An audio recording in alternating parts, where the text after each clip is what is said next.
ujian dengan mengharapkan keridhaan Allah Subhanahu wa taala, mengharapkan bantuan daripada Allah Subhanahu wa taala. Jadi alhamdulillah kita tengok pada pagi ini suasana begitu redup redup seperti mana yang dijelaskan dalam kitab Ihya Ulumuddin. Mudah-mudahan semalam itu dari lepas maghrib sampai kepada sebelum subuh tadi ialah malam Lailatul Qadar, mudah-mudahan insya-Allah. Jadi walau bagaimanapun teruskan beramal soleh, teruskan memperbanyakkan amal ibadah kita di bulan Ramadan. Sebelum Ramadan meninggalkan kita, beberapa hari lagi dia akan datang. Supaya kita lihat, hari ini kita sudah berpuasa pada hari yang ke-25. Hari ke-25, jadi malam ke-26. Jadi maknanya malam ini malam ke-26, hari ke-25. Jadi 25 hari kita sudah berpuasa, insya-Allah kemungkinan kita puasa lagi 5 hari atau lagi 4 hari di Indonesia akan ditentukan melalui ru'yatil hilal. Dia akan lihat anak bulan ni tadi, nanti bila hari Khamis akan menjadi sebuah penentuan. Mereka akan melihat hilal nanti. Bagaimana keadaannya akan dikhabarkan oleh Menteri Agama nanti bagi Indonesia. Kalau bagi Singapura atau Malaysia, kita tengok kepada apa yang telah ditetapkan oleh masing-masing punya majlis agama Islam. Jadi tidak usahlah jadi macam kes tahun lepas ada sedikit sebanyak orang kata kekeliruan atau kekecohan. Kita ibarat resminya padi menundukkan. Jadi di mana langit dijunjung, di situlah kita akan mengamalkan segala macam perintah undang-undang yang selagi mana tidak melanggar hukum Allah Subhanahu wa taala, maka selagi itulah kita perlu mentaatinya. Jadi muslimin muslimat, Bapak Ibu rahmati Allah sekalian, alhamdulillah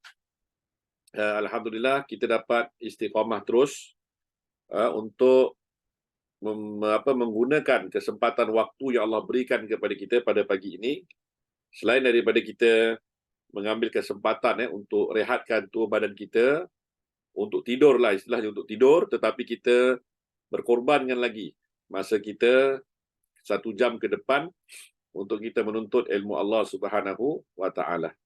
Jadi bagi yang ada kitab, boleh lihat pada muka surat 206, lembaran 206 atau muka surat 206, kitab Al-Hikam. Bagi saya yang ada kitab, boleh lihat pada kitab tersebut. Pembahasan kita pada pagi ini insya-Allah pada bab yang ke-153, iaitu berkaitan dengan kesulitan dan kurnia Allah. Dan apabila kita sedang diuji, dilanda sebuah kesulitan, ke manakah arah, ke manakah yang harus kita tuju.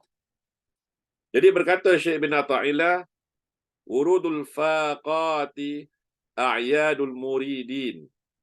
Maksudnya, datangnya kesulitan merupakan hari raya bagi para murid. Murid ini para murid, orang-orang yang sedang belajar untuk mensucikan hatinya, orang-orang yang sedang belajar untuk mendekatkan dirinya kepada Allah Subhanahu wa taala. Baginya ujian tadi merupakan sebuah hari raya, kata Syekh bin Athaillah. Kenapa demikian rupa? Kenapa ujian tu dianggap sebagai hari raya?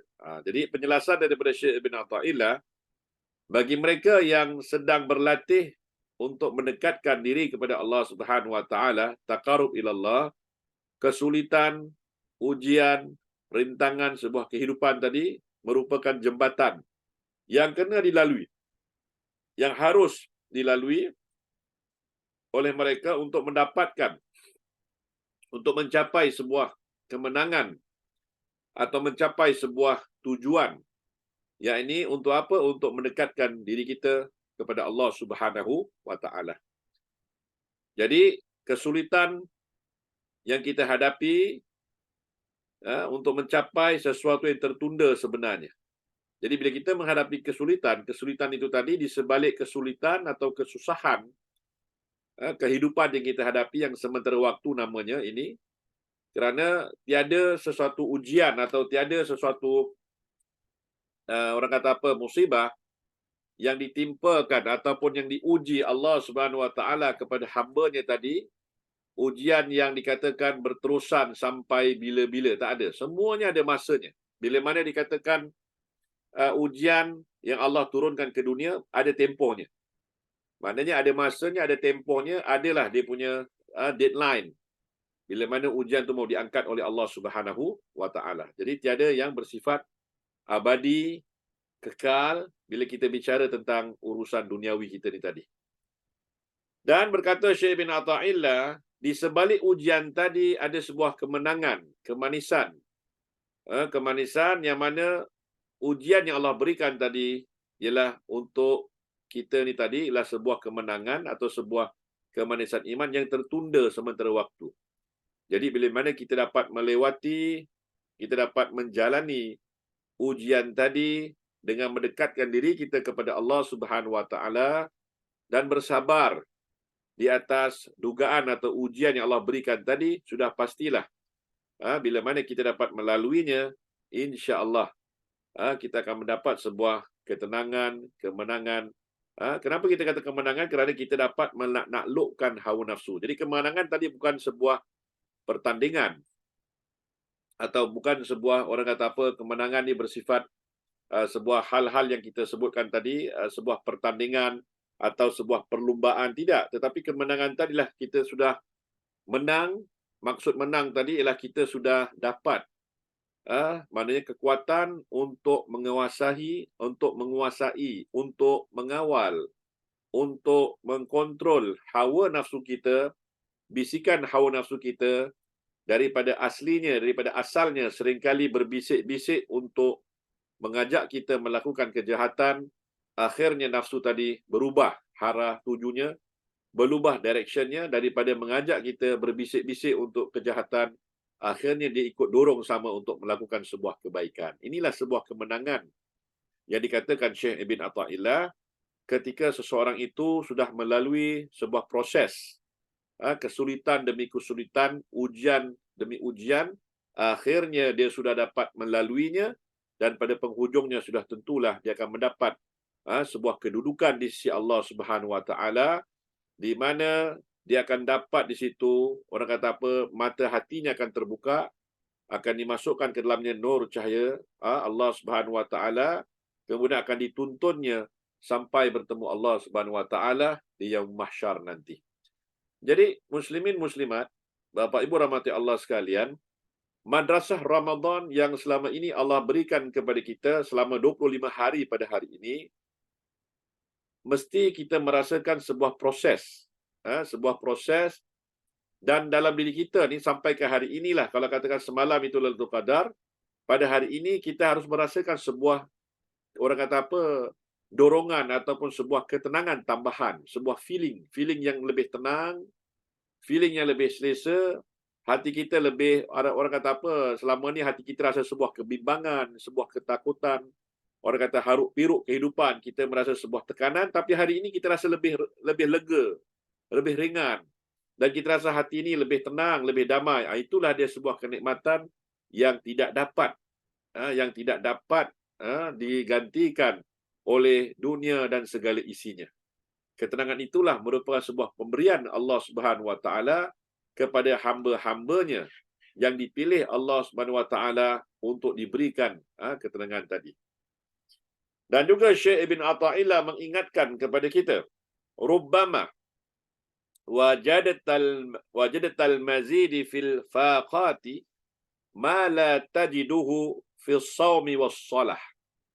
Maksudnya boleh jadi, rubbama boleh jadi, maybe, wajadatal mazid, engkau memperolehi ujian atau kurnia. Al-mazid bermakna kurniaan tambahan. Dalam kurniaan, kau mendapat kurniaan, kau mendapat anugerah. Azih macam anugerah atau kurniaan dari Allah. Kita kalau faham kurniaan tadi lah nikmat ataupun pemberian.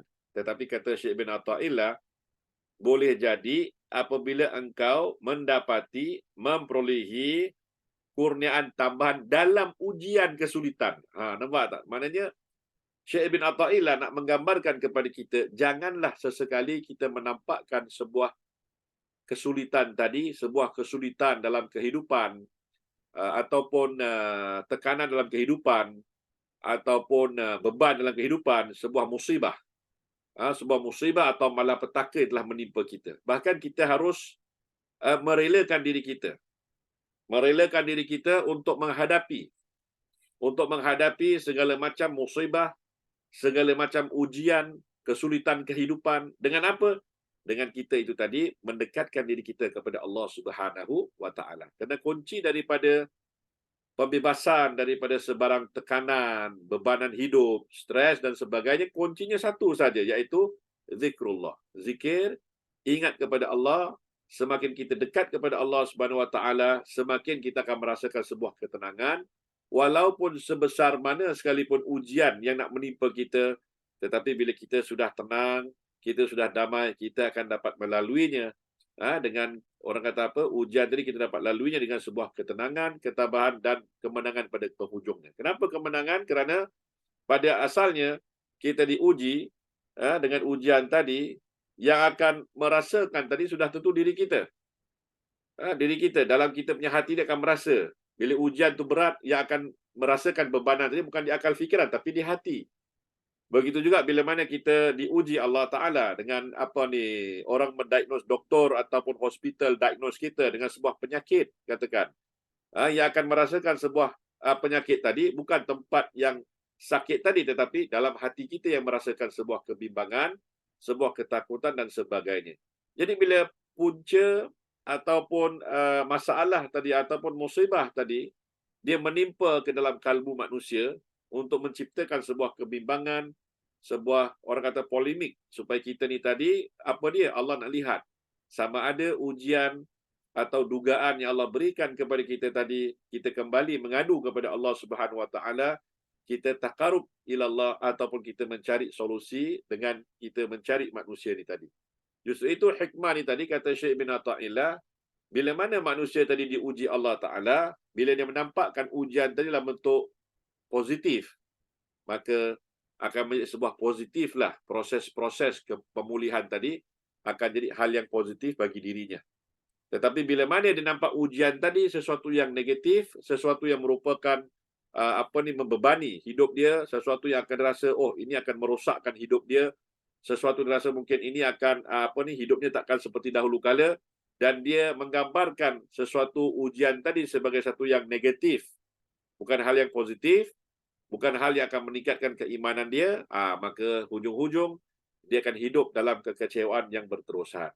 Jadi dalam hal tadi, dalam sebuah hadis kudusi, Allah Subhanahu wa taala berfirman melalui nabinya, kata Allah Taala, ana bizanni abdi bi.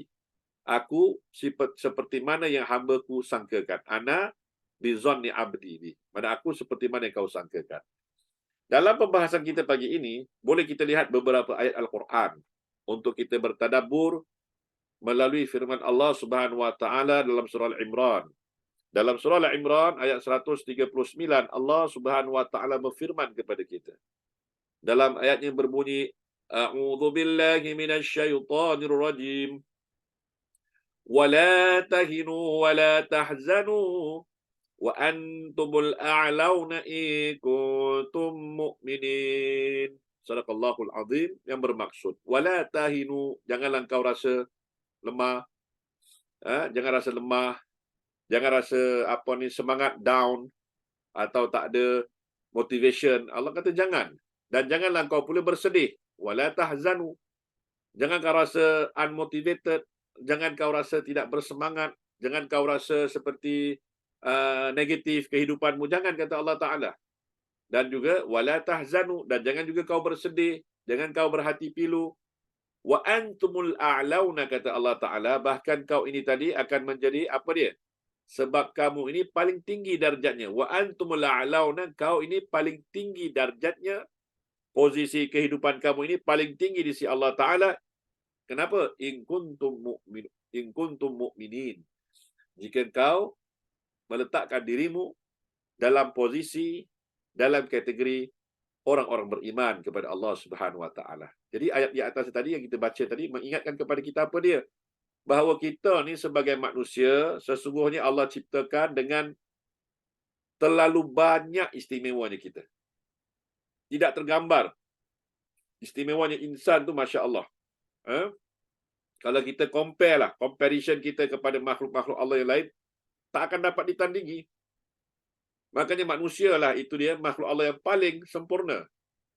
Manusia tu makhluk Allah yang paling Allah Ta'ala ciptakan tadi, terlalu sempurna sampai tiada sebarang makhluk yang lebih sempurna tadi. Makanya Allah Ta'ala perintahkan semua makhluk ciptaannya untuk sujud kepada manusia. Kenapa? Kerana itulah ciptaan yang paling hebat, paling sempurna yang Allah sudah ciptakan. Dan manusia tadi Allah ciptakan mereka ni tadi untuk berpasang-pasangan. Ada laki-laki, ada perempuan. Allah tidak cipta yang tengah-tengah. Ya, ini LBGT ni semua ni, mereka sebenarnya tidak mengambil iktibar. Tidak mengambil iktibar apa yang sudah berlaku kepada umat-umat yang terdahulu. Bagaimana umat-umat terdahulu mengamalkan LBGT, Allah Ta'ala hancurkan mereka daripada langit diturunkan batu-batu api, bumi menggoncangkan mereka dan menembalikkan mereka. Dan mereka tidak ada satu pun dapat mengendalikan diri. Mereka semuanya mati. Disebabkan Allah sudah cop.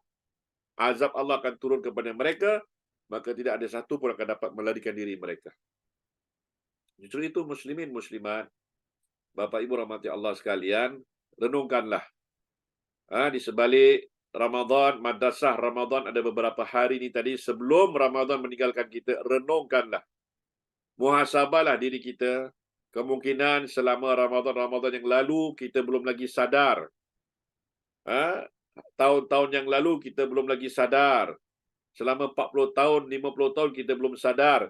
Tapi Ramadan kali ini kita mau sadar, ya Allah. Kita mau tahu apakah hikmah, apakah orang kata apa, nikmat, apakah ganjaran di sebalik ujian, dugaan yang kau berikan kepada hamba-Mu ini. Aku ingin melihat hikmah di sebalik itu.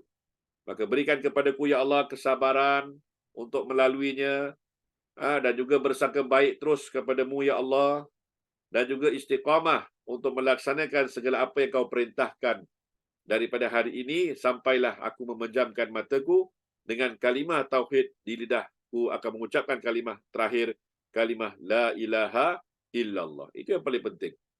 Kerana sebuah nikmat kehidupan, apabila kita meninggalkan dunia, kita tidak akan diazab Allah. Itulah sebuah nikmat kehidupan.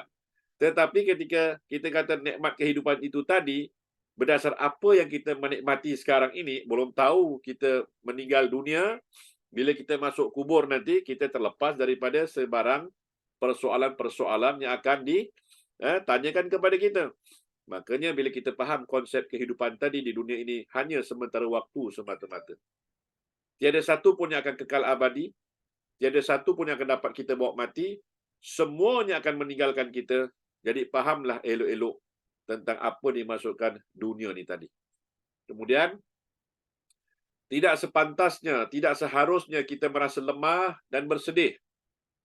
Daripada ayat yang kita bacakan tadi, Allah kata, wala tahinu, wala tahzanu, jangan kau unmotivated, jangan kau merasa lemah, jangan kau rasa dah tak ada semangat nak hidup, jangan kau merasa sedih, kata Allah Ta'ala. Kenapa? Kerana Allah Ta'ala kata apa? Tidak seharusnya kita merasa lemah dan bersedih atas masalah-masalah yang mana tidak jauh lebih besar dari kita. Jadi kalau tidak jauh lebih besar daripada kita, manusia itu sendiri yang Allah ciptakan ni tadi, penuh dengan kesempurnaan. Masalah tadi didatangkan Allah Ta'ala dengan sengaja.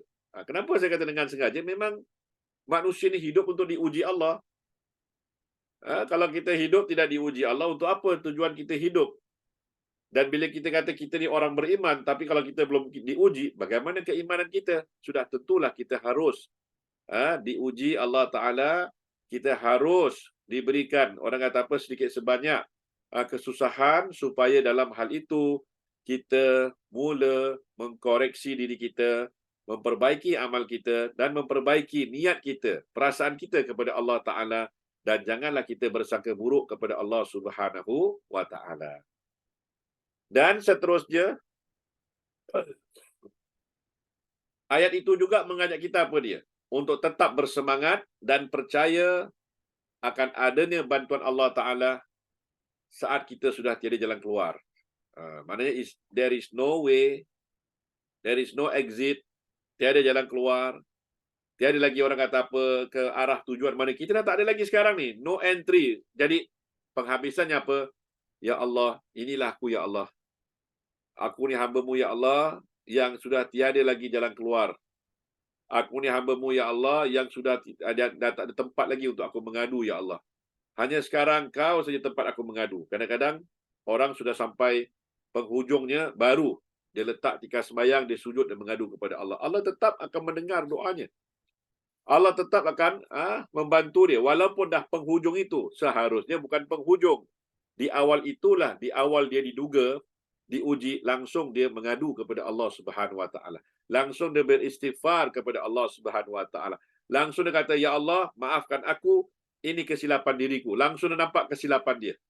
Bukan dia menyalahkan orang lain, ataupun bukan dia bersaja-saja rasa, oh dia tak seharusnya diri dia yang kena cop ujian tadi, kenapa tak orang lain dan sebagainya. Itu yang kita kena nampak, individu mukmin yang sejati, dia akan melihat sebuah ujian tadi, sebuah, orang kata apa, mihnah, sebuah ujian, sebuah mihnah, sebuah rintangan kehidupan adalah sebuah satu adventure atau sebuah rintangan, sebuah petualangan untuk dilaluinya.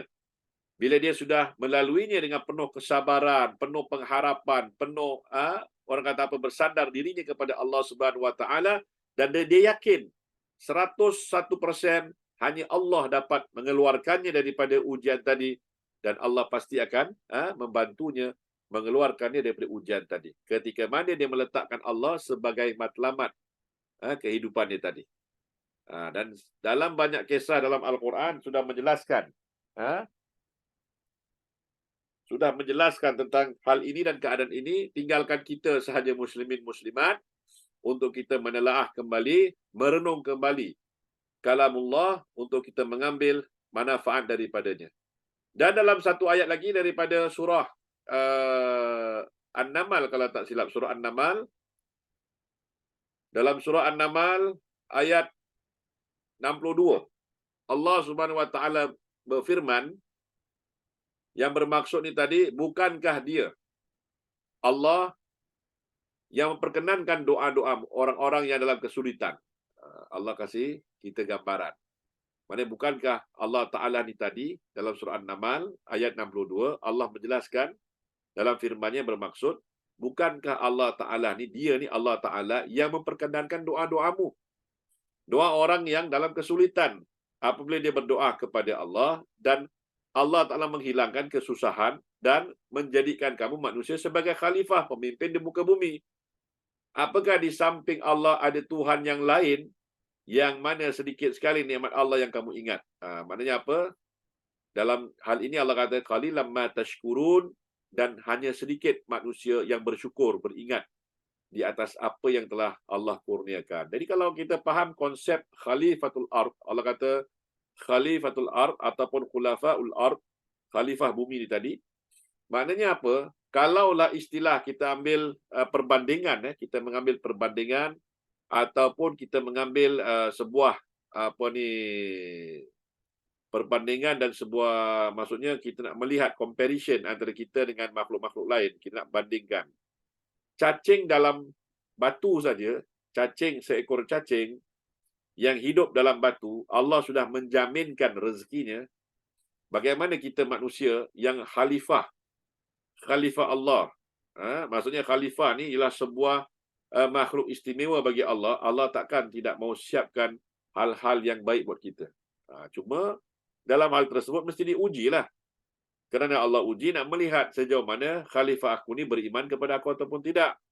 Ketika aku tidak uji dia, tidak tahu nilai-nilai keimanan dia, nilai-nilai orang kata apa, keimanan, kesolehannya belum teruji.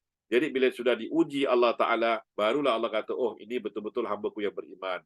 Kalau diuji Allah Ta'ala, dia terjatuh dalam ujian tadi dan segera dia bangkit dan recovery dan mohon kepada Allah Subhanahu Wa Taala, dia sadar tentang kekurangan dirinya, maka Allah pun berikan dia taufik, berikan dia petunjuk untuk teruskan hidupnya di bawah naungan ilahi.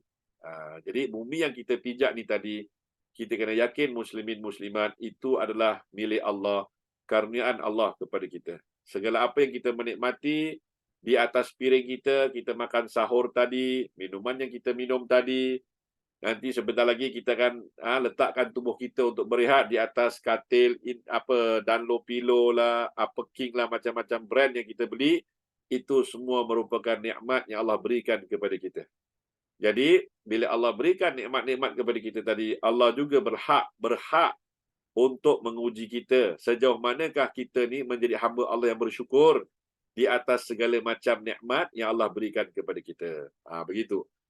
Jadi Syekh Ibn Atha'illah berbicara lagi. Apa kata Syekh Ibn Atha'illah? Kata Syekh Ibn Atha'illah, untuk seorang hamba yang sedang menempuh jalan, yang sedang berjalan menempuh jalan menuju kepada Allah, maka kesulitan yang menghadang di depannya justru akan membuat dia semakin yakin. Semakin yakin, semakin pasrah, semakin merasakan kasih sayang Allah ada di sebalik ujian tadi. Dia merasakan kasih sayang Allah, dia merasakan rahmat Allah, dia merasakan kecintaan Allah kepada hamba itu tadi ada ketika mana dia diuji oleh Allah Subhanahu Wa Taala. Makanya bila kita lihat Allah Subhanahu Wa Taala memberikan kita sebuah gambaran yang mana sebesar mana pun ujian yang hamba-hambaku lalui ini tadi, ingatlah jalan keluarnya itu ialah kembali bermunajat, bermohon, mengadu kepada aku juga. Allah lah yang memberikan kita masalah tadi. Allah kasih masalah tadi, Allah kasih ujian tadi, Allah kasih juga musibah tadi, lakun fayakun, Allah kasih juga. Tetapi Allah pun juga ingin melihat sejauh mana kita menampaknya sebagai sebuah hal yang positif atau kita menganggapnya sebagai sebuah negatif. Kita menerimanya dengan lapang dada, selapang-lapangnya, ataupun kita menyempitkan kalbu kita. Itu pasal dalam hal kalbu ni tadi, perbanyakkanlah baca surah Al-Insyirah. Surah Al-Insyirah. Macam mana surah ni Ustaz? Al-Insyirah bermula dengan Bismillahirrahmanirrahim. Alam Nashrah. Alam Nashrah punya surah. Alam Nashrah. Alam Nashrah punya surah kita baca. Kemudian dalam surah itu tadi, 2 ayat.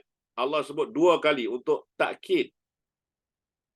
Untuk mentakkidkan kepada kita dalam ayat surah Alam Nashrah ni tadi, Allah mengulangi.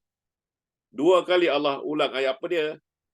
Ayat tadi, Inna ma'al usri yusra. Wa inna ma'al usri. 2 kali Allah. Ayat sama Allah ulang 2 kali. Jadi kalau ulama mengatakan seperti tafsir Ibnu Katsir menjelaskan kepada kita, apabila ada 2 ayat, 2 ayat diulangkan pada satu surah yang sama, 2 ayat mana itu satu penekanan. Kenapa dikatakan sebuah penekanan? Pasal untuk meyakinkan kepada insan ni tadi. Insan ni tadi kadang-kadang dia meragui sesuatu yang Allah Ta'ala sudah menyampaikan kepada dia. Ini ni makhluk yang kadang-kadang ada keraguan dalam dirinya. Maka untuk menghilangkan sebuah keraguan tadi, Allah Ta'ala berikan dia penekanan ni tadi. Wahai manusia, sesungguhnya bila datang sebuah kesusahan yang menimpa dirimu, Allah lah yang akan mengeluarkan kamu dari kesempitan macam mana besar sekalipun. Betapa teruk ujian yang kau hadapi, sesungguhnya bersama kesulitan akan ada kemudahan. Maka Allah ulang lagi sekali ayat yang sama juga. Dalam kesulitan tadi ada kemudahan. Ini untuk menggambarkan kepada kita Allah Subhanahu Wa Taala akan membantu hamba-hambanya selagi mana kita ni tadi meminta terus kepada Allah Subhanahu Wa Taala. Dan ini berbeza dengan doa yang kita baca selalu. Bila doa yang kita baca selalu, doa apa ni? Rabbi syrah li sadri wa yassir li amri wahlul 'uqdatam min lisani yafqahu qawli. Ini doa yang dibaca oleh Nabi Musa alaihissalam. Allah suruh Nabi Musa baca doa ini. Kenapa? Rabbi syrah li, ya Allah, terangilah kalbuku. Wa yassir li amri, permudahkanlah segala urusanku. Wahlul 'uqdatan, dan Uqdatan yang tersimpul itu ya Allah kau bukakan. Apa-apa yang susah yang tersimpul kau tolong bukakan. Kemudian berikanlah percakapanku ni tadi mudah untuk menyampaikan apa kepada Fir'aun tadi. Maksudnya Rabbi syrah li, maksud ya Tuhanku bantulah aku. Tetapi kalau dalam surah Al-Insyirah yang kita baca tadi dengan bermulanya ayat tadi Bismillahirrahmanirrahim, alam nashrah laka sadrak. Alam nashrah laka sadrak. Maksudnya apa? Tidakkah aku sudah memberikan cahaya, memberikan penerangan, memberikan orang kata apa, sebuah sinaran dalam hatimu. Jadi Allah Ta'ala kasih kita tahu, bukan kita minta, Allah dah kasih. Untuk umat Nabi Muhammad untuk umat Nabi Muhammad dan nabinya, Allah kata apa? Aku sudah kasih kepada kalian ini semua, termasuk Nabi Muni tadi, penerangan hati tadi. Pasal dalam hal-hal kesulitan macam mana besar pun sekalipun kau hadapi, Allah kata apa? Dalam kau menghadapi segala kesulitan kepayahan, Allah kata apa? Fa inna ma'al usri yusra. Dan ayat sama juga, lepas tu Allah kata apa? Inna ma'al usri yusra. Maka sesungguhnya bersama kesulitan ada kemudahan. Allah ulang lagi, sesungguhnya bersama kesulitan ada kemudahan. Maksudnya apa? Ini untuk apa? Memberikan sebuah penekanan kepada hamba-hambanya, yang mana kita punya kehidupan ini tadi tidak akan boleh kita bereskan dengan sendirinya. Ini Allah sudah kasih kita sebuah gambaran. Kadang-kadang manusia merasakan dirinya, dia ni ada kekuatan, atau dia ni ada sebuah orang kata apa, kebijaksanaan atau kepandaian. Memang itu semua anugerah Allah, tetapi bijaksana manakah manusia, pandai mana pun manusia, tetap diperlukan Allah Subhanahu wa taala. Tetap sifat tawadu, sifat ar-raja ilallah, bermohon kepada Allah, sifat munajat kepada Allah itu diperlukan, dibutuhkan manusia, supaya manusia itu tadi tidak, maksudnya apa, merasakan kehebatan itu tanpa didasarkan, tanpa disandarkan kepada Allah Subhanahu wa taala. Jadi sebesar-besar ujian, seberat-berat ujian, bila kita ambil hikmah daripada surah Al-Insyirah kita bacakan tadi, sebesar-besar ujian, seberat-berat ujian yang kita lalui dalam hidup kita, begitu terasa berat sekalipun, dan segala sesuatu di muka bumi ini tidak selalu diam begitu saja di tempat selama kita tidak berusaha. Maksudnya apa? Selagi mana kita berusaha, selagi mana kita mencari jalan keluar daripada sebarang macam masalah hidup yang kita hadapi, Allah Subhanahu Wa Taala pasti akan memberikan kita dalam kesulitan yang kita hadapi, pasti siapkan sebuah kemudahan. Berapa sulit yang kita hadapi, tetap ada sebuah kemudahan yang Allah Ta'ala akan berikan kepada kita selepas itu. Sesudah itu, pasti ada sebuah kemudahan. Jadi, kita kena yakin kepada Allah Ta'ala. Ketika kemarin, 2020, 2021, dunia dihentak dengan pandemik COVID-19. Lihat bagaimana sebuah usaha, lihat bagaimana banyak orang kena buang pekerjaan, lihat bagaimana banyak orang hampir gila. Hampir gila kenapa? Tak dapat keluar rumah, duduk dekat rumah, kena lockdown dan sebagainya. Sebenarnya proses 2 tahun itu tadi, sebenarnya proses untuk memfilter, memberikan sebuah pelajaran kepada diri kita, yang selama ini kita merasakan kita ni hebat, tetapi Allah uji dengan sebuah pandemik sahaja. Kita lihat bagaimana kehidupan sebuah ekonomi global tadi digoncangkan oleh Allah Subhanahu Wa Taala. Walau di situ ada orang mengatakan, Ustaz, ini sebuah propaganda, sebuah perancangan oleh orang-orang yang ada niat jahat dan sebagainya untuk merosakkan satu kelompok di dunia dan sebagainya. Tetapi kita kena yakin, sesuatu hal itu tadi tidak akan berlaku illa biiznillah. Maknanya apa? Kalau Allah tak izinkan, dia tak akan berlaku. Maknanya Allah izinkan hal itu berlaku. Kenapa? Untuk supaya orang-orang beriman, beramal soleh, mengambil iktibar daripada hal tersebut, daripada dia bergantung kepada dirinya semata-mata, dan akhirnya semua manusia dipaksa untuk kembali mencari jalan menuju kepada Allah Subhanahu Wa Taala. Dan kita lihat di masa pandemi juga, banyak orang yang orang kata tidak sadar, masih tidak sadar, dan banyak orang insaf. Banyak orang juga insaf, dan banyak orang juga masuk Islam di ketika pandemi. Kenapa? Ketika itu dia lihat Rupa-rupanya manusia ni tadi dia perlukan sebuah ketenangan.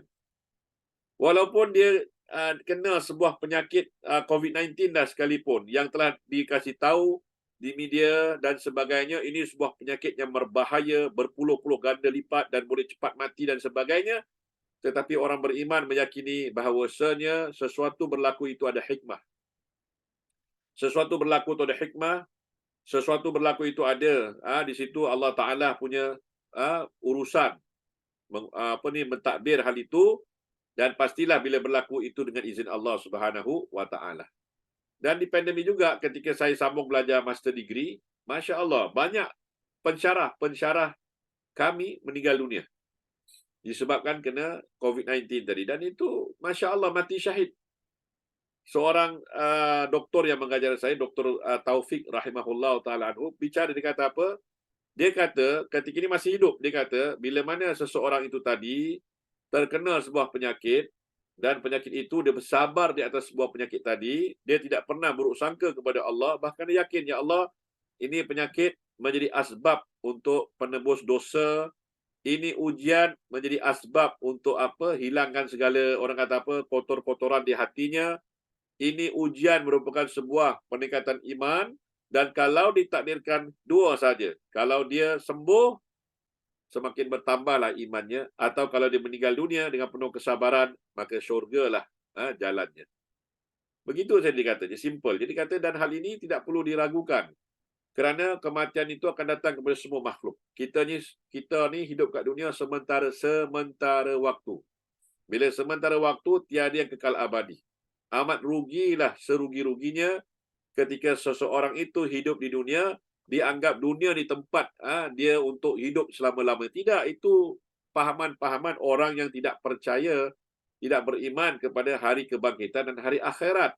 Tetapi bila kita orang-orang beriman yang percaya, yang meyakini di situ ada hari pembalasan, ada mizan, ada hisab, ada syafaat Nabi Muhammad sallallahu alaihi wasallam dan sebagainya, pastilah dia tidak akan risau.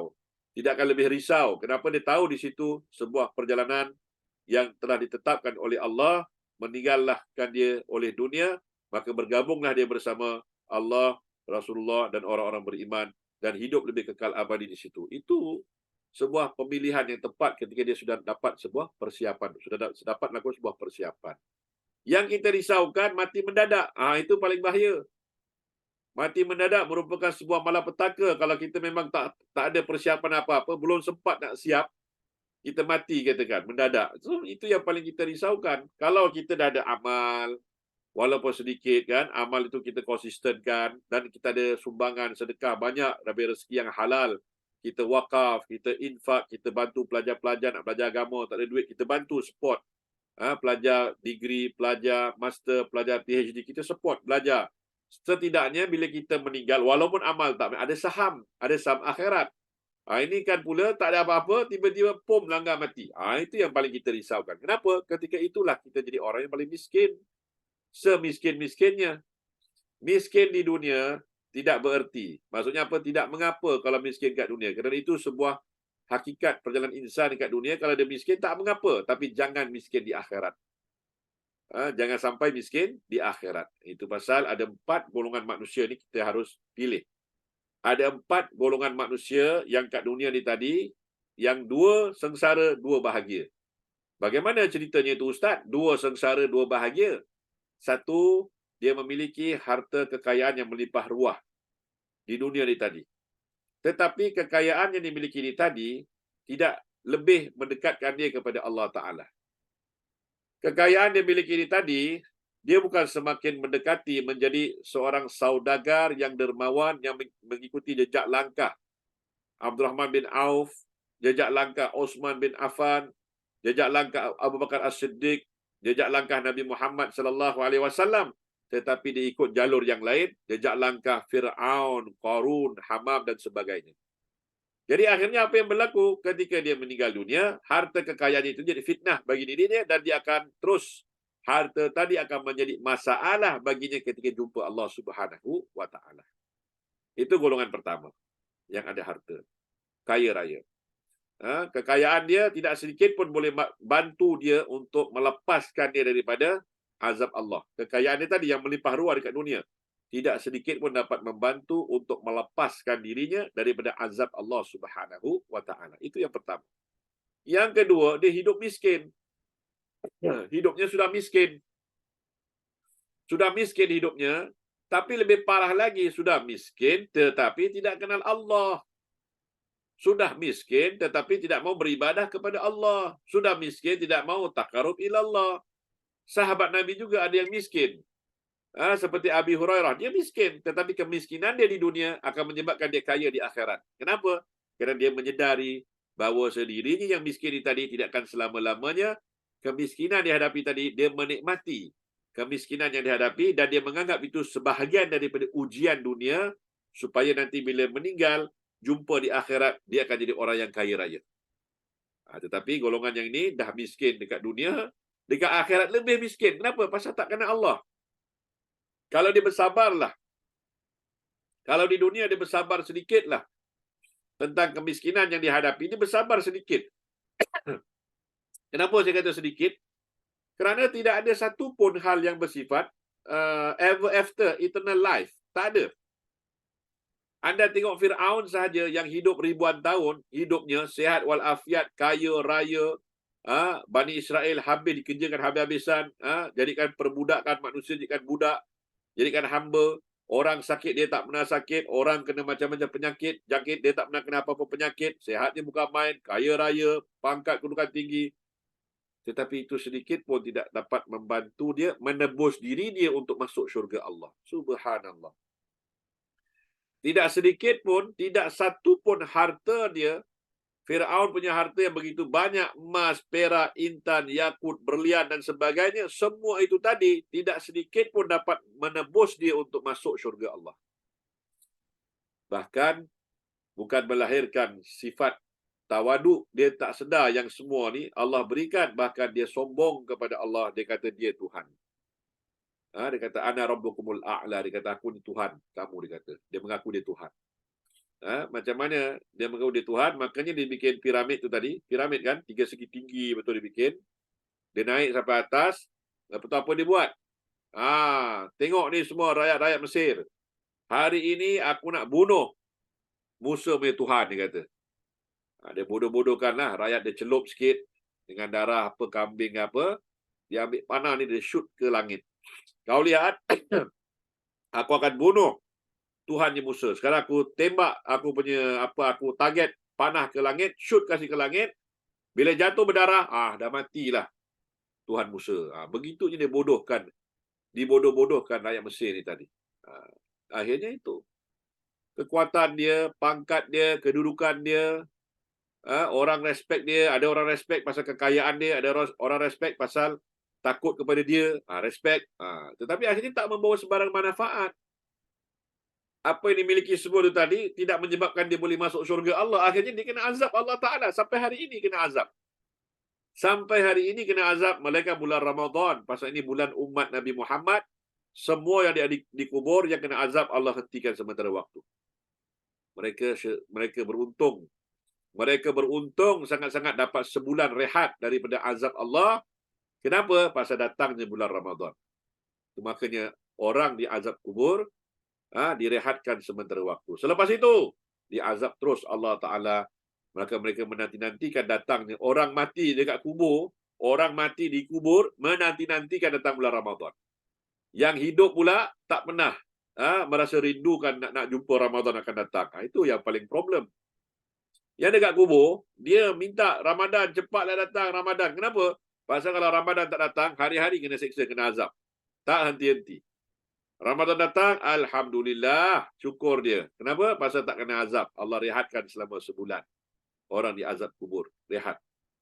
Pintu neraka ditutup. Bayangkan bila Ramadan tak ada, kena azab. Yang kita pula dah dapat bulan Ramadan, kita duk main-main pula. Itu pasal kalau Nabi SAW bersabda, kalau kalian tahu apa yang ada di sebalik bulan Ramadan, kalian nampak. Kalian tahu dan kalian nampak apa yang Allah sudah siapkan untuk orang-orang beriman yang beramal soleh, yang sungguh-sungguh dalam bulan Ramadan. Kalau kalian tahu hal itu, kalian tidak akan mahu Waste time walau 1 detik pun kalian tak mau waste time. Tak akan membuang masa walaupun 1 detik. Kalian sanggup bersungguh-sungguh, bersusah-susah walaupun tak tidur sebulan Ramadan, kalian pastikan seluruh Ramadan kalian akan mengambil manfaatnya. Kalian tidak mau meninggalkan Ramadan. Kalau kalian tahu apa yang Allah sudah siapkan di balik bulan Ramadan, kalau melalui mata basirah kalian terbuka untuk melihat keajaiban Ramadan tadi. Masya Allah. Tetapi itulah dia. Kita hidup hari ini, kenapa kita tak merasakannya? Kenapa kita tidak tahu? Kenapa kita tidak antusias? Orang kata antusias. Bila datang Ramadan, kita tak bersemangat.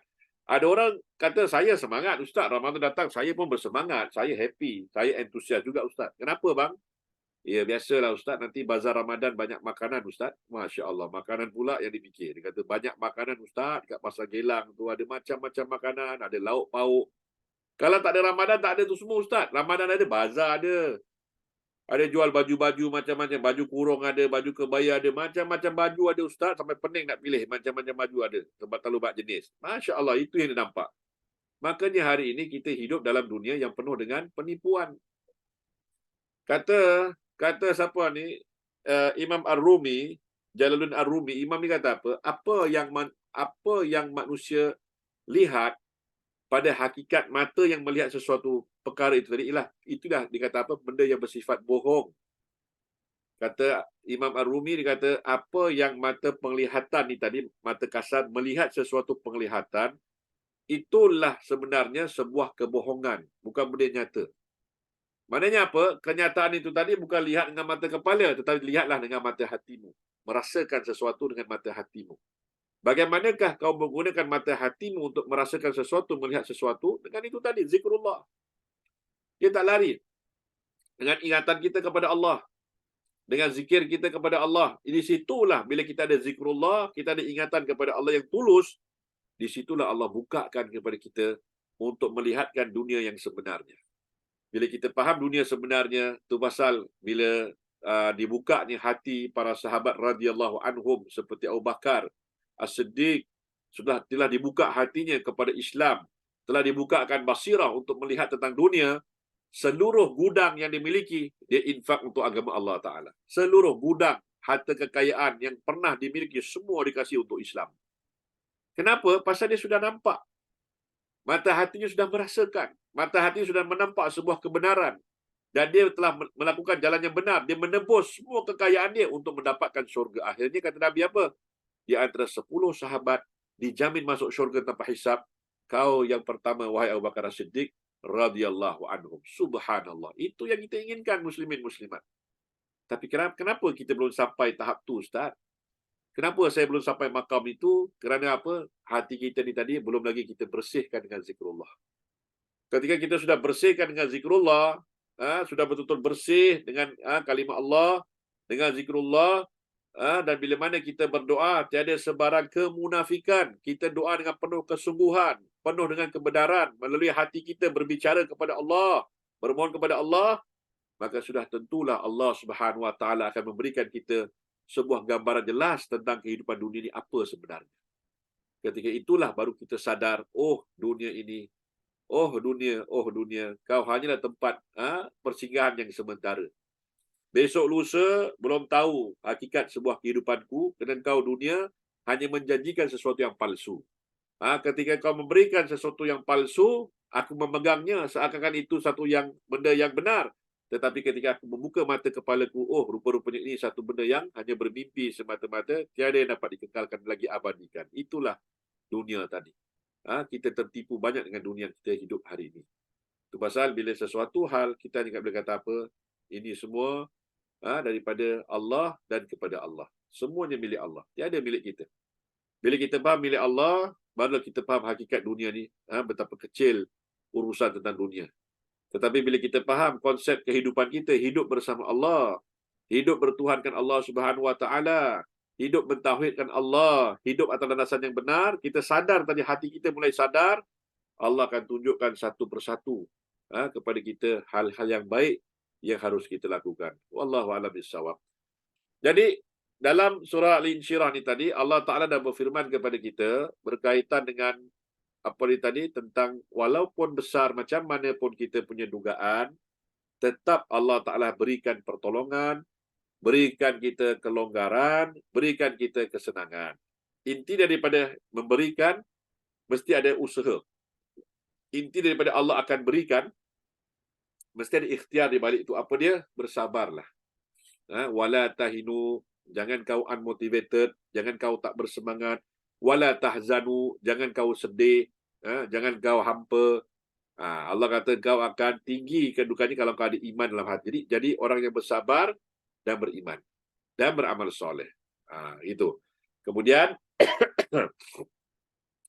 kata Syekh bin Athaillah, hingga kemudian muncul harapan adanya sambutan Allah Ta'ala atasnya ketika ia menyandarkan semua kesulitan yang sedang ditimpa diri kepada Allah Subhanahu Wa Ta'ala. Semua dia sandar kepada Allah Ta'ala. Kita sudah baca hari-hari dalam solat, kita baca 17 kali. Kita sudah baca 17 kali. Kita baca 17 kali sehari kali 365 hari.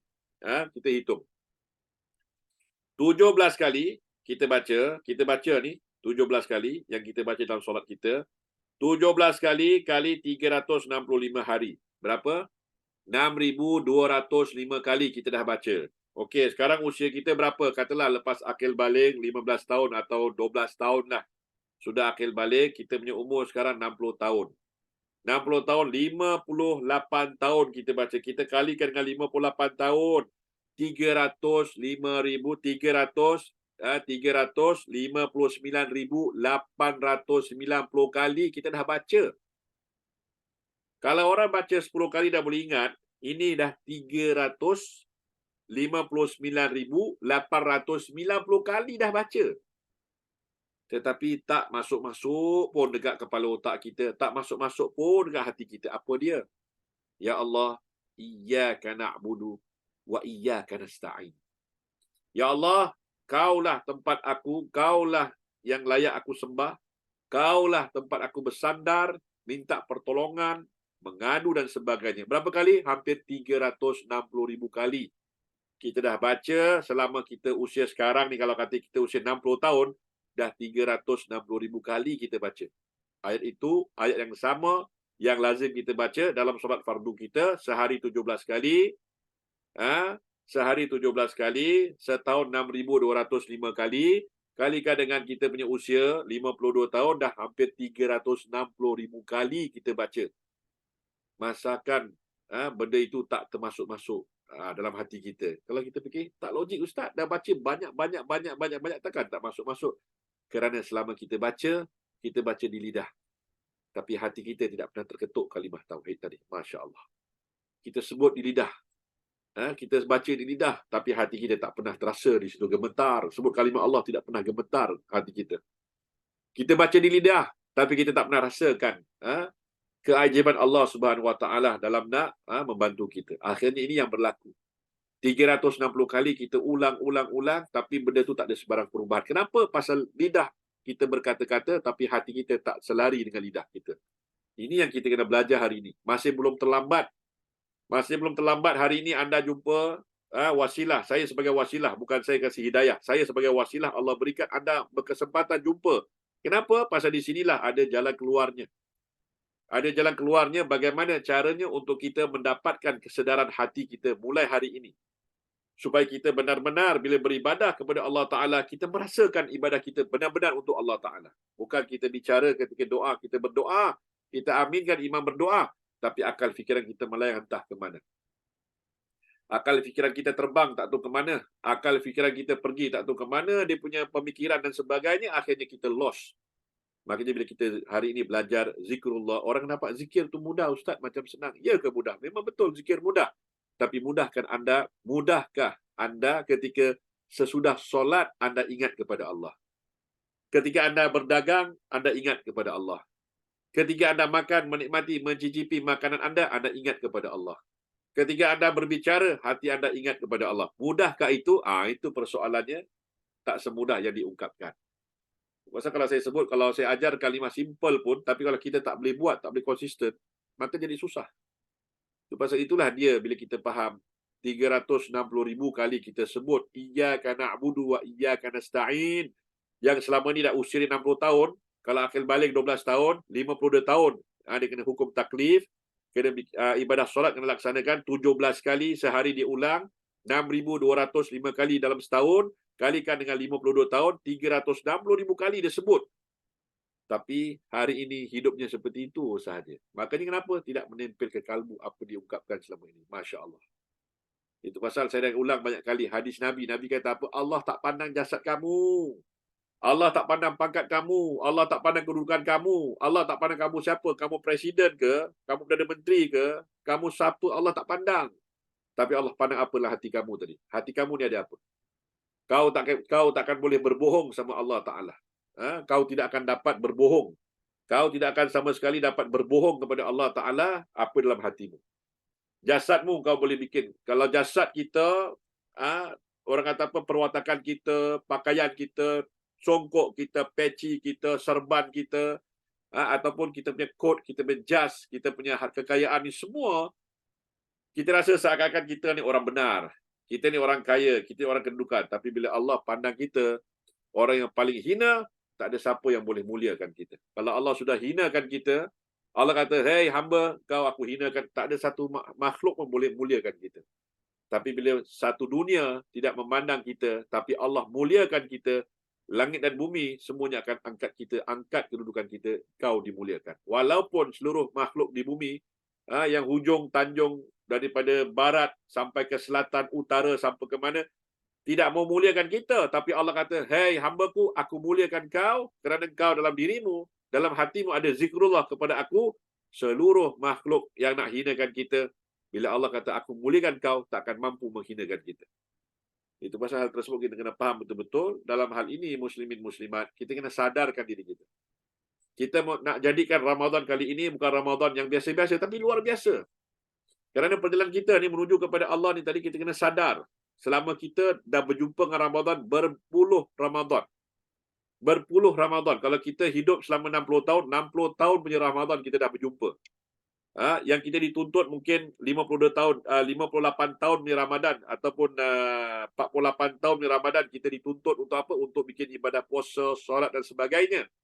Lagi 12 tahun belum akil baling, mungkin 48 tahun, jadi 60 tahun. Ramadan kita bertemu, 48 kali Ramadan. Tetapi tanyalah diri kita, apakah selama hikmah Ramadan yang kita dapat selama ini?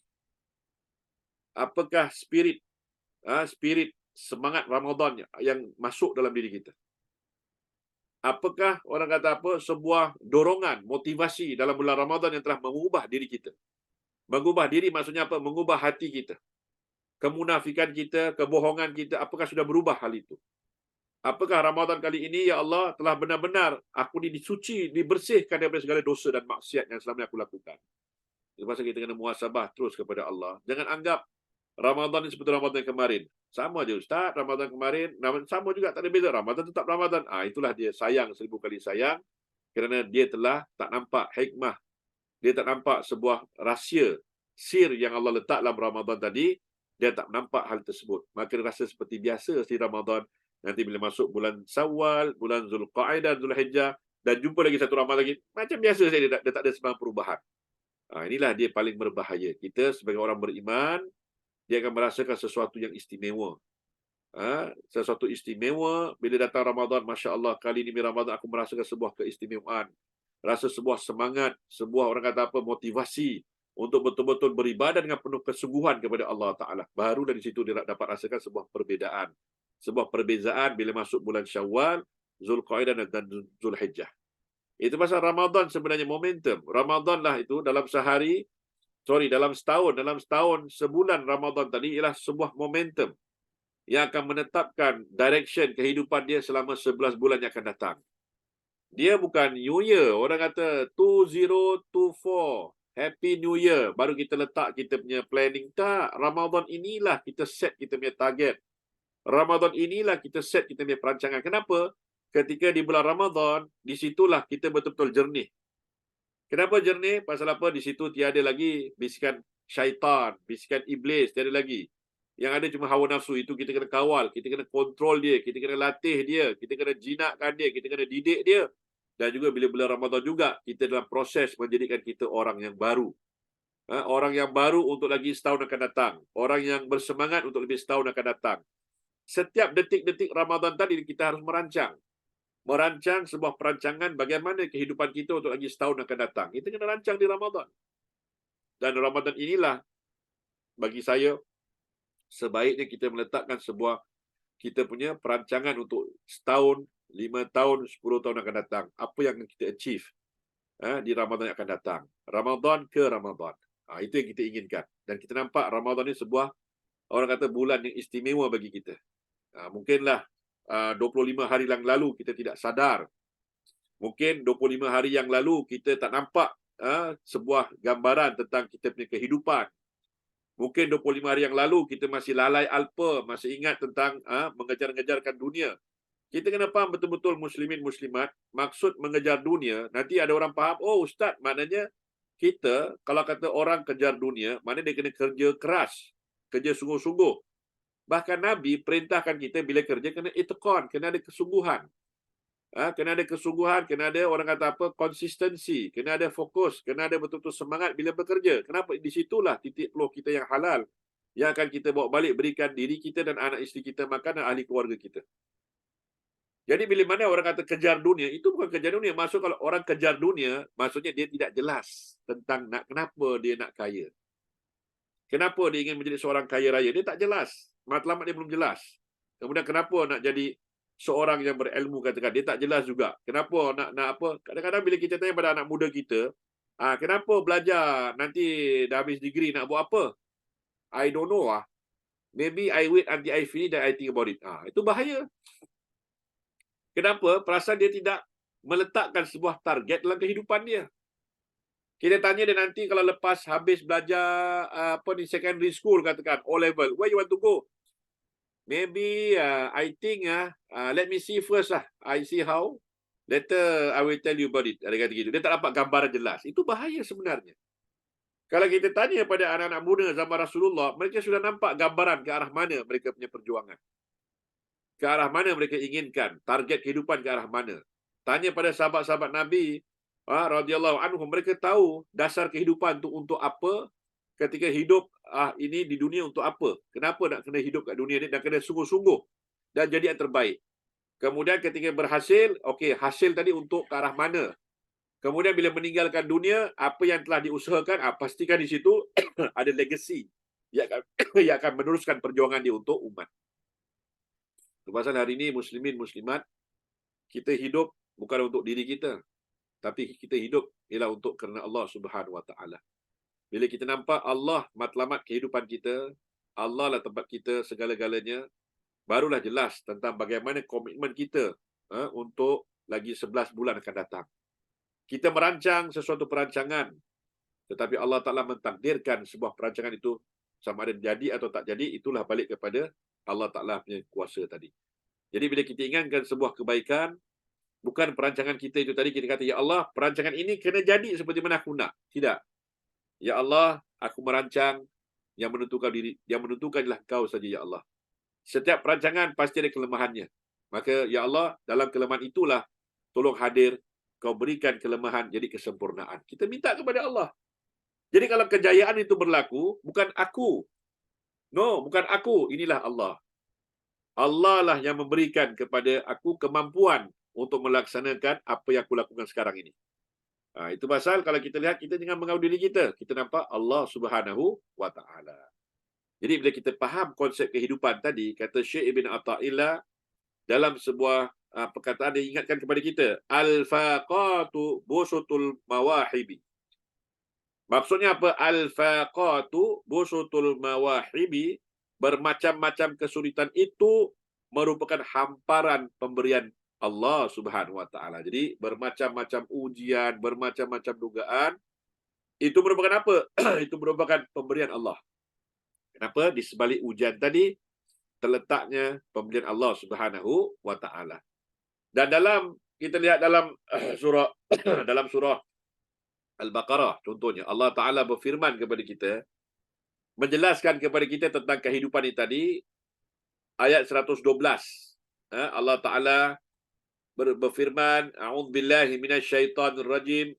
Bala man aslama wajhahu lillahi wa huwa muhsinun falahu ajruhu 'inda rabbih wala khaufun 'alaihim wala hum yahzanun. Maksudnya apa? Tidak sekali barang siapa bala man aslama, barang siapa yang menyerah dirinya. Man aslama tu pasal orang Islam, orang yang menyerah dirinya kepada Allah, sepenuhnya kepada Allah. Wa huwa muhsinun, kata Allah Taala. Dan dia berbuat baik. Wa huwa muhsin, dia berbuat baik. Falahu ajruhu 'inda rabbih. Maka bagi dia di sisi Allah Taala sebuah kebaikan. Allah balasnya dengan pahala, balasnya dengan bermacam-macam kebaikan Allah berikan kepadanya. Allah berikan, Allah anugerahkan kepadanya. Dan wala khaufun alaihim, dan Allah mengangkat sifat takut. Nanti saya jelaskan kenapa dia sifat takut ni Ustaz. Allah angkat sifat takut pada mereka dan Allah Ta'ala ambil juga sifat sedih daripada diri mereka. Jadi maknanya apa?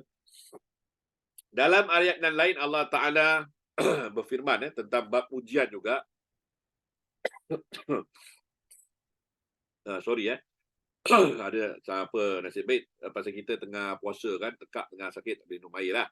Kan buka puasa pula. Jadi sorry. Jadi bila Allah Subhanahu Wa Taala ni tadi sudah memberikan kepada insan yang beriman ni tadi sebuah jalan keluar, yang pertama-tama Allah tarikkan dari dalam diri hati mereka sifat takut. Dalam Al-Quran, dalam ayat yang lain Allah Ta'ala berfirman, A'udzubillahi minasyaitanirrajim, وَلَنَبْلُوَنَّكُمْ بِشَيْءٍ مِنَ الْخَوْفِ وَالْجُوعِ وَنَقْصٍ مِنَ الْأَمْوَالِ وَالْأَنفُسِ وَالثَّمَرَاتِ وَبَشِّرِ الصَّابِرِينَ. Sadaqallahul Azim, yang bermaksud وَلَنَبْلُوَنَّكُمْ بِشَيْءٍ مِنَ الْخَوْفِ. Ini dia. Allah kata, aku uji manusia tadi. Pertama-tama berikan sifat ketakutan, sifat khauf, ketakutan, fear dalam diri manusia. Allah masukkan, masuklah hati. Bila dalam diri, masukkan dalam hati mereka, pertama, kasih dia takut dulu. Uji dengan sifat ketakutan. Sudah takut? Okey. Wa naqsi minal amwal. Apa dia? Kurangkan harta dia. Was samarat. Mana tumbuh-tumbuhan dia, investment dia, pelaburan dia tak menjadi, semuanya gagal. Dan Allah Ta'ala kata apa? Aku uji dia dengan ketakutan, kurangkan hartanya, pelaburannya gagal, usahanya gagal, semuanya gagal. Tapi Allah kata apa? Wabashiris sabirin. Kau kalau mampu bersabar, bergembiralah jika orang-orang yang ada iman, yang bersabar di atas kegagalan yang kau hadapi. Nampak tak? Maknanya seakan-akan Allah kata, ini proses. Manusia kalau kau ingin dinaikkan maqammu di sisi aku, ini proses, kata Allah Ta'ala. Kalau tanpa proses, kau tidak akan dapat syurga. Tanpa sebarang kepahitan hidup, syurga itu manis. Jadi kau harus lalui kepahitan dulu. Kepahitan demi kepahitan, demi kepahitan, demi kesusahan, demi kesengsaraan. Obatnya kau sabar, kau yakin Allah tu dia akan menyelamatkan kau dari segala macam masalah dan orang kata bebanan. Maka hasil daripada itu, Allah kata apa tadi? Ayat kita baca tadi, kata Allah apa? Aku cabutkan sifat takut dulu, kasih keluar. Tadi dah masuk kan? Allah kasih masuk sifat takut. Nak tengok macam mana ni? Oh, dia sudah nampak jelas bahawasanya apapun keadaan dia tetap akan kembali bertawakal kepada aku, dia tetap minta kepada aku, dia akan menangis kepada aku, dia akan bermohon kepada aku. Makanya cabutkan sifat takut tadi. Sudah tabut, dah kasih keluar sifat takut, lepas tu buat apa? Kemudian masukkan dalam dirinya sebuah ketenangan. Keluarkan sebuah kesedihan. Masukkan sebuah kegembiraan. Nampak? Ini Allah Ta'ala berikan. Itu pasal kadang-kadang, yalah, sorry to say, kalau orang kata pada hari ini, memang benar-benar saja. Kalau orang katakan, Ustaz, saya ni tak happy ya Ustaz. Nak happy, saya kena pergi holiday. Pergi holiday. Memang holiday itu, sebenarnya pergi holiday ni tak salah, boleh. Kata Al-Quran, wasiru fil ardi, dan berjalanlah kamu di muka bumi Allah, dan kamu lihat apa yang berlaku kepada orang-orang beriman. Kamu lihat apa yang berlaku kepada orang lawan Allah. Kamu lihat apa yang berlaku kepada orang yang kafir. Allah suruh kita ambil iktibar. Daripada safar yang kita bermusafir, kita ambil iktibar. Tapi Ustaz, saya musafir kat satu tempat ni, ada pulau, ada kecantikan. Dia tak ada cerita pasal orang kena azab kat sini ya Ustaz. Jadi anda tengok betapa indahnya ciptaan Allah. Subhanallah, walhamdulillah. Macam gitu. Jadi semua ni tadi, bila kita memahami, kita bermusafir pun Allah Ta'ala mahu kita bermusafir, tujuannya kita ambil hikmah. daripada musafir tadi, supaya kita akan jadi hamba yang lebih bersyukur kepada Allah Ta'ala, hamba yang lebih sadar tentang kehidupannya yang sementara waktu, hamba yang benar-benar appreciate tentang kehidupan yang Allah berikan kepada dia. Itu pasal kita dianjurkan untuk bermusafir. Itu dia. Jadi, bila kita faham konsep tadi, Allah kata apa? Kuncinya lah bila kita sabar. Sabar dengan ujian tadi, sabar melalui proses segala macam kesulitan kita bersabar. Allah kata apa? Wabashiri, bashir mana berikanlah berita gembira, khabar gembira kepada orang sabar. Tadi jawapan Allah apa dia? Akan ku cabut keluar ketakutan, akan ku cabut keluar kesedihan, digantikan yang lebih baik. Begitu juga kehidupan kita, tentang kesihatan kita. Kita sakit, yang akan beri kita yang akan sembuhkan kita, Allah juga. Wa idza maritu wa huwa yashfi. Dan kalau aku sakit, Allah yang sembuhkan. Maknanya kalau aku sakit, Allah sembuhkan, kata Nabi Ibrahim tadi. Nabi Ibrahim kata, kalau aku sakit, Allah sembuhkan. Dan para anbiya pun sama. Kalau aku sakit, Allah sembuhkan. Tapi bila Allah sembuhkan, ada musabab. Maknanya kena ikhtiar. Bila kita ikhtiar tadi, pastikan ikhtiar kita yang benar. Makanya saya kata tadi, ketika kita bertemu sama seorang, maaf cakap, minta ampun, minta maaf. Siapa yang doktor, saya tak merendahkan anda. Bila kita berjumpa dengan doktor akan tanya, kamu sakit apa? Doktor bukan kata, oh saya dah tahu, semalam saya dah mimpi, anda sakit macam gini, maka ubat gini. Takkan berlaku macam itu kan? Dia bukan cerita nujum Pak Belalang tau. Pak Belalang dah tahu semalam apa dah tahu semua. Tak ada. Dia kena kasih tahu. Dan bila kita kasih tahu, apa yang dia belajar, ilmu yang dia belajar, kalau doktor dikasih tahu dia sakit demam, kau kasih obat ni. Kau cek di sini. Kau tengok di situ. Dah. Sign, kasih obat.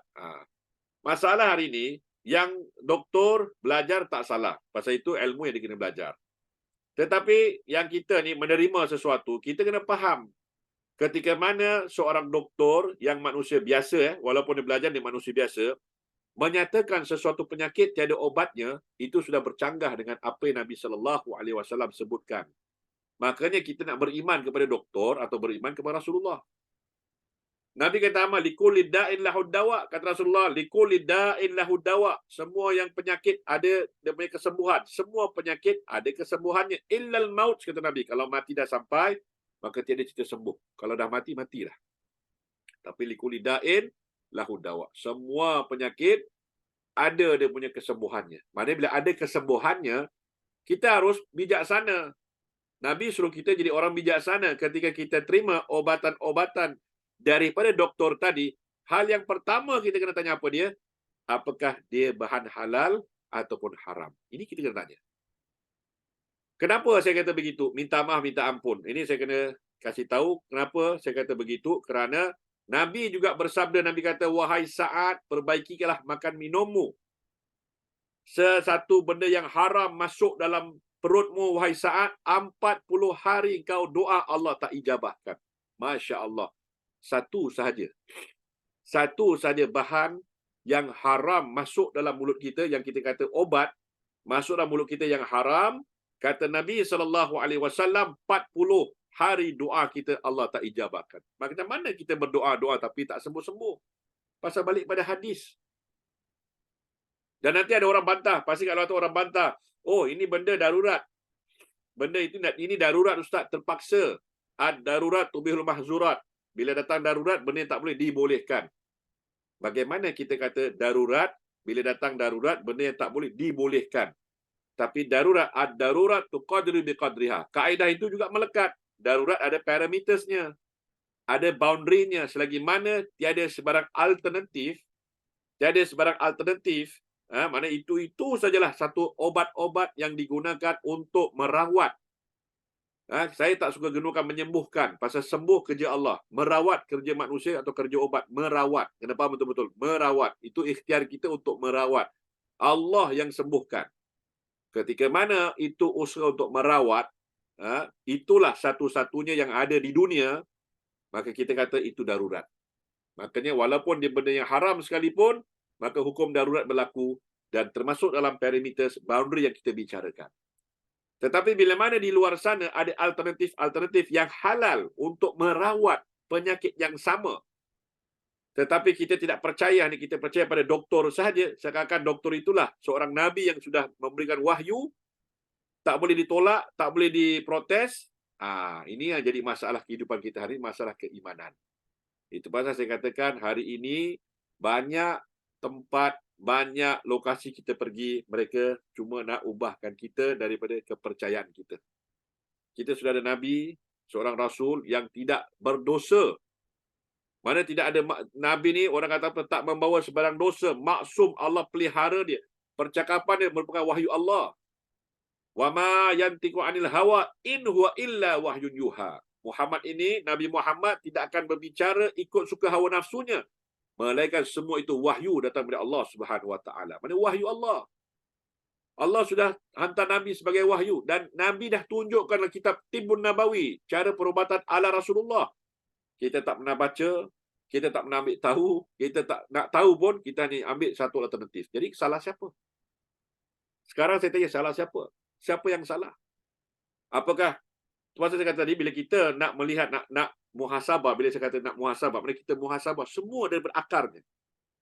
Kita cabut semua akar-akar yang selama ni sudah kita pacak, akar-akar pemahaman yang tidak benar, kita cabut semuanya. Kita cabut akar-akar tersebut dan kita kembalikan kita kepada tauhid yang sebenar. Kenapa? Kerana kita sadar bahawa aku ni milik Allah. Kalau aku ni milik Allah, mana mungkin kalau sesuatu terjadi pada diriku, Allah Ta'ala tiada memberikan jalan keluar ke atas penyakit yang aku hadapi. Penyakit batin, Allah kasih tahu obatnya zikir. Penyakit zahir yang macam-macam kita kena, jantung lah, kencing manis lah, darah tinggi lah, macam-macam yang kita kena, Tibbun Nabawi Nabi dah jelaskan. Nabi jelaskan bukan sekadar penyakit perawatannya saja, punca penyakit tadi kau kena cegahkan. Punca mana apa yang boleh menyebabkan penyakit tu terjadi, dicegahkan.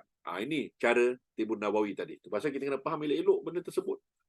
Bila kita faham dan mengerti hal tersebut, barulah kita akan memahami konsep rawatan untuk mengubah cara kita berubat tadi. Ini konsep berubat.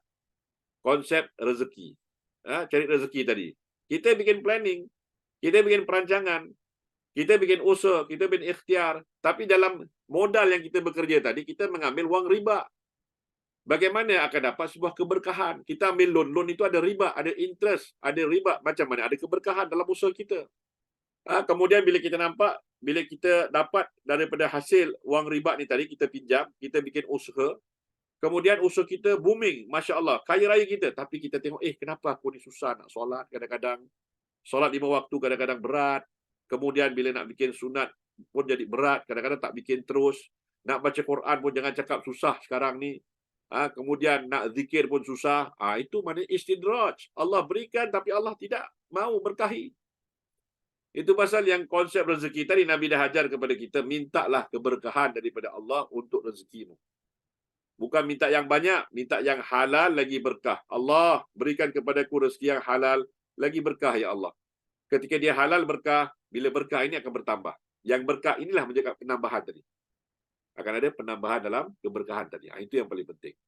Kemudian tentang apa? Ibadah kita. Ibadah kita macam mana pula? Itu saya jelaskan tadi. 360,000 kali kita sebut dalam usia kita selama 42 tahun.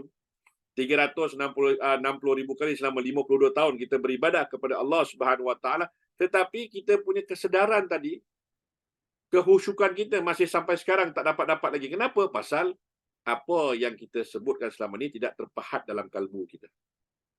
Belum tersentuh ke dalam hati yang paling dalam. Apa yang kita sebut di sini, hati paling dalam tak tersentuh. Kalimah Allah kita bacakan. Kita baca Al-Quran. Kita baca Al-Quran, ayat Al-Quran ni kita bacakan. Kita baca. Tetapi sedikit pun tak menyentuh kalbu kita. Itu paling berbahaya. Itu pasal mulai hari ini kita berubah cara kita perubatan kita rubah, cara kita ibadah kita rubah, cara kita berniaga kita berubah, cara kita mencintai seseorang pun kita rubah. Jadikanlah Allah sebagai asas kepada segala-galanya. Ketika kita merubah itu, kita merubah mapping kehidupan kita, kita merubah semuanya kepada Allah Ta'ala, Allah akan tuntun kita. Selama ni kita menuntun diri kita seakan-akan kita tersesat di hutan rimba yang besar, kita tersesat seorang diri. Tapi ketika Allah menuntun kita, ibarat kita dalam hutan rimba yang gelap gelita, tetapi ada cahaya yang menuntun kita untuk membawa keluar daripada hutan tadi. Cahaya tadi menuntun kita, bawa sampai keluar. Itulah bila mana kita bersandarkan hidup kita kepada Allah Subhanahu wa taala. Jadi muslimin muslimat, Bapak Ibu rahmati Allah sekalian, satu lagi ayat yang kita boleh lihat tentang hal ini dalam surah At-Taghabun. Surah At-Taghabun ayat 11, Allah Taala menjelaskan kepada kita, ya ini ayat yang bermaksud tidak ada satu musibah asaba min musibatin illa biiznillah wa may yu'min billahi yahdi qalbahu wallahu bikulli syai'in alim. Maknanya tidak ada satu musibah pun yang menimpa seorang hamba ni tadi illa biiznillah, melainkan dengan izin Allah. Dan barang siapa beriman, wa may yu'min, barang siapa beriman kepada Allah Subhanahu wa taala, nescaya Allah akan memberikan petunjuk, yahdi qalbah, memberikan petunjuk kepada hatinya. Nampak tak? Allah tak kata akalnya, Allah tak kata dirinya, tapi Allah kasih direct terus. Allah kasih petunjuk kepada hatinya. Hati yang tempat nuraniyah. Hati nurani bukan hati jasmani. Hati nurani tempat pandangan cahaya ilahiyah. Di situ Allah kasih petunjuk kepada hatinya dan Allah Maha mengetahui akan segala sesuatu. Dan terakhir sekali, apabila Allah Ta'ala berkehendak untuk memberikan kurnia lebih kepada seseorang hamba, namun ternyata persiapan si hamba itu untuk menerimanya belum memungkinkan, maka dia akan segera menurunkan ujian bagi hamba itu tadi berupa kesulitan, kesempitan, dengan harapan para hamba tadi lebih mendekatkan diri kepada Allah Ta'ala dan sedia untuk terima kurniaan-kurniaan yang baik-baik belaka. Maknanya, sebelum Allah nak kasih sebuah kurniaan, Allah uji hamba ni tadi. Betul ke orang ini mampu melaksanakan hal ini? Macam kita lah, seorang bapa atau seorang ibu. Kita tahu anak kita ni tadi, nak tengok sejauh mana kebijaksanaan anak kita ni tadi dalam maksudnya membelanjakan hartanya. Kita pasti berikan dia kan. Anak ni ambil ni, ayah kasih RM100,000, $10, RM30 kau belanja. Nanti bila balik, ayah nak tahu apa yang kau belanja. Dia pergi, dia balik, belanja apa? Saya tak tahu ayah. Saya yang penting saya beli coklat lah apa semua. Oh, beli coklat saja, beli tak ada tu saja. Besok kita kasih lagi hal yang sama. Lusa kasih. Jadi maknanya kita tengok, anak ni aku tak boleh kasih lebih daripada $10.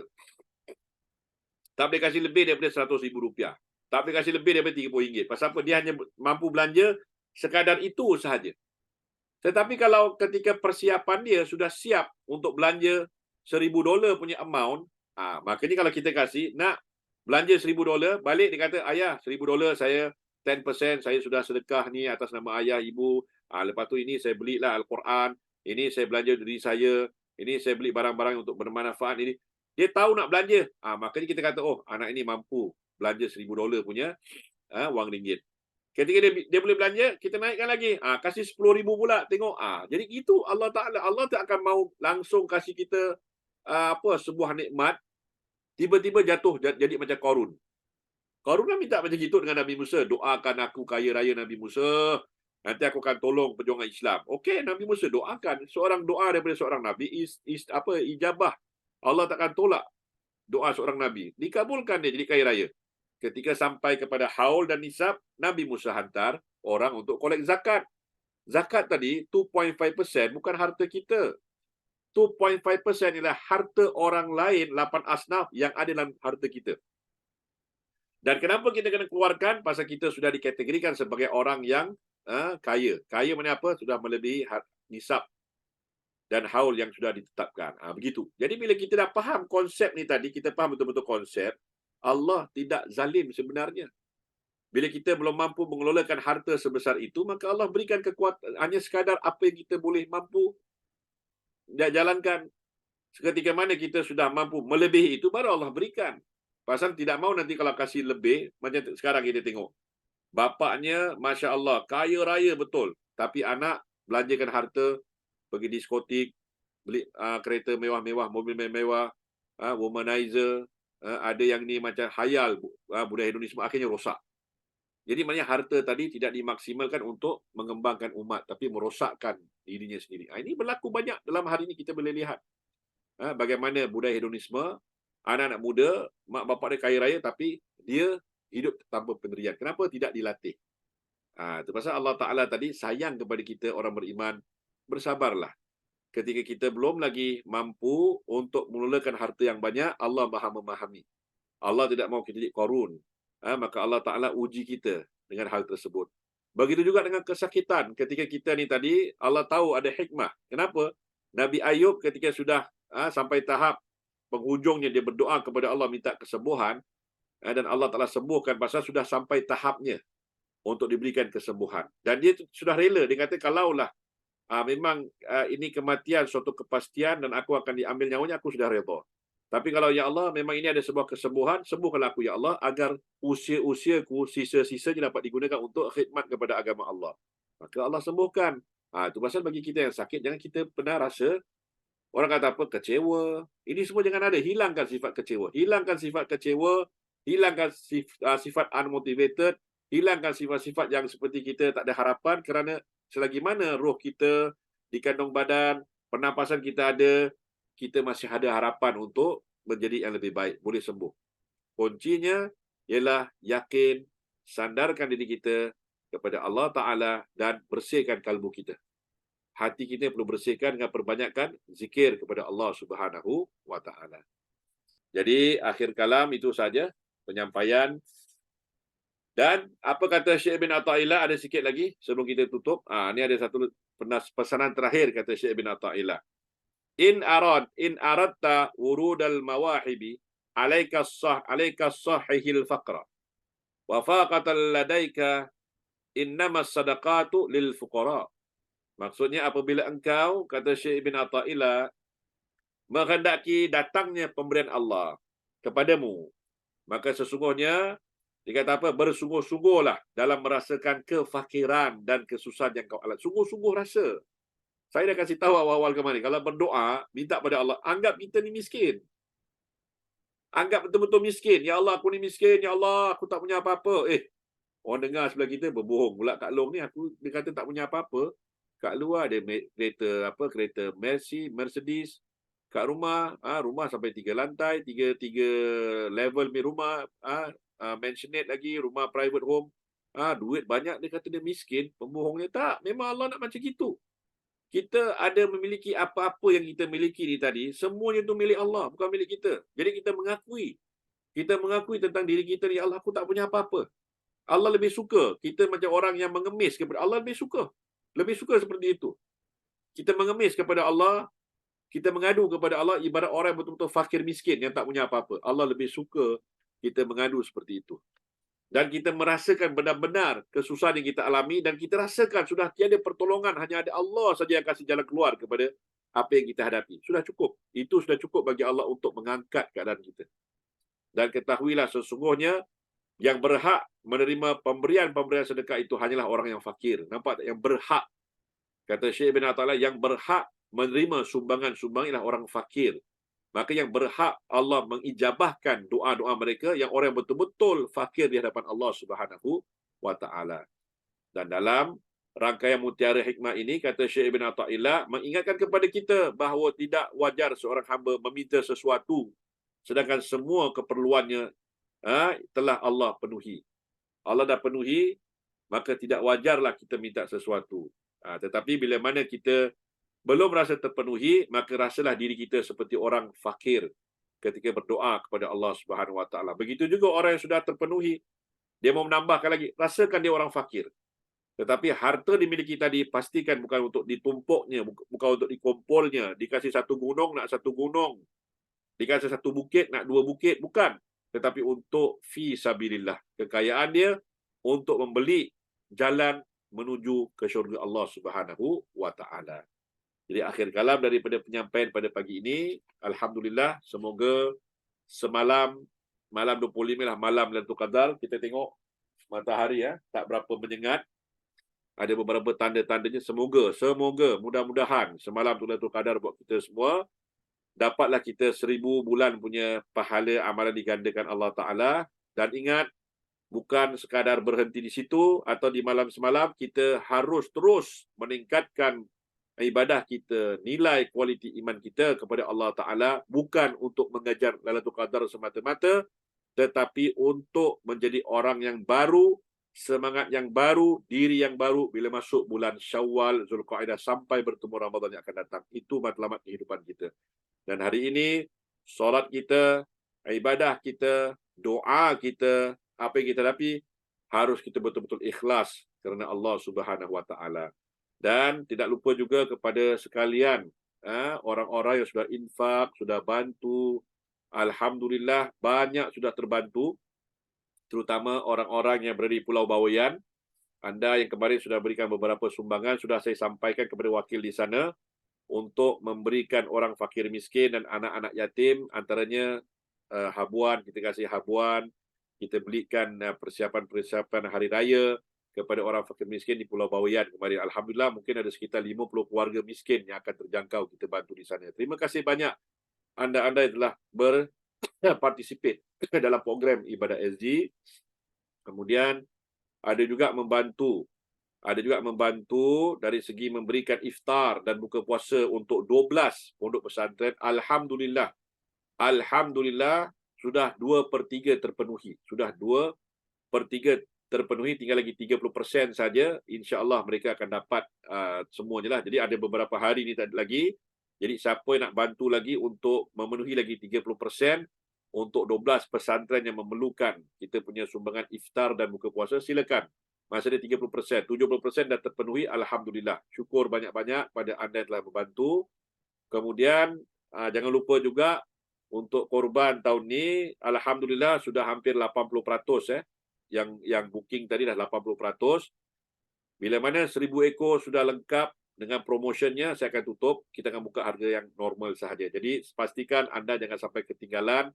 Sampaikan kepada anda-anda punya rakan kerja, kawan-kawan, saudara mara, adik-beradik.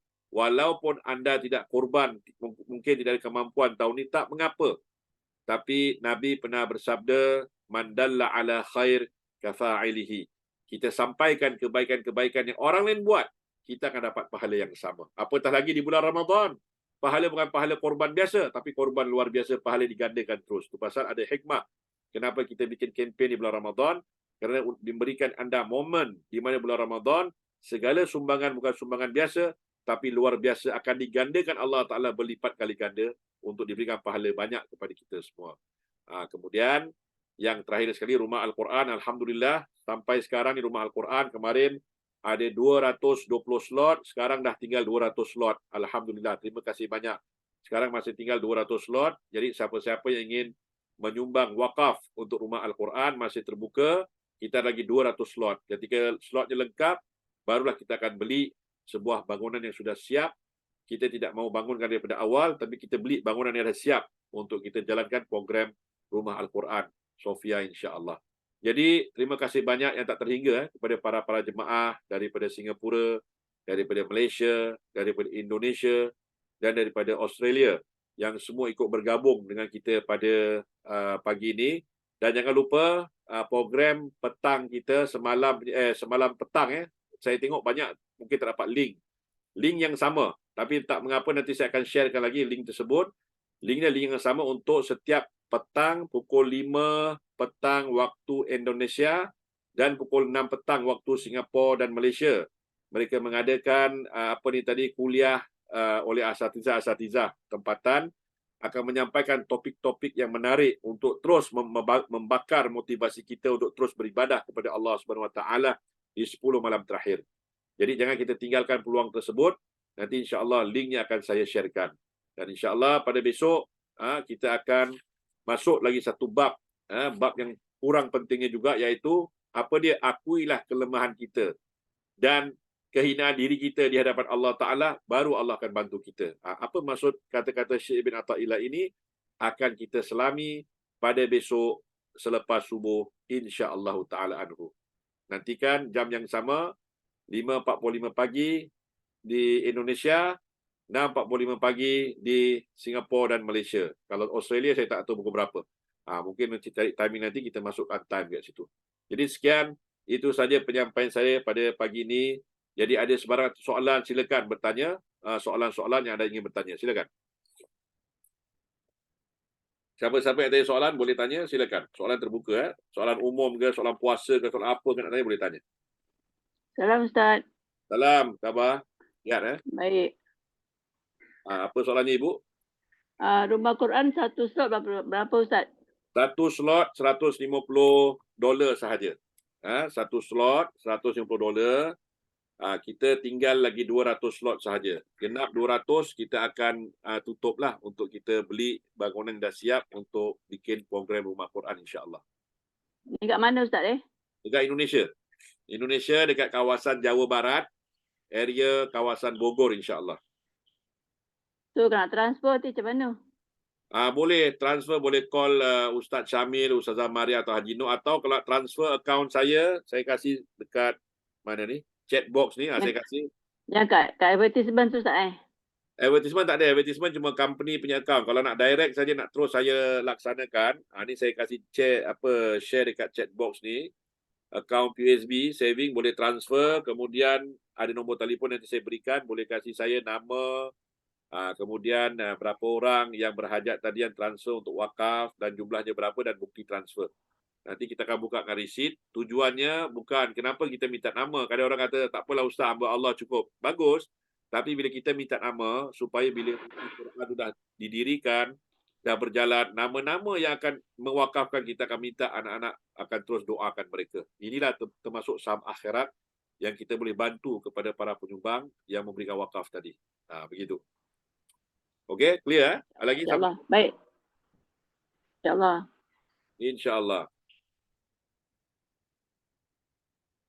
Ada siapa yang tanya soalan selain dari soalan yang tadi tu? Apa ni ada unread message? Amin, Ramadan ni merubah insya-Allah. Insya-Allah. Amin, amin. Ada lagi? Itu bukan soalan, itu. Okey, ada soalan?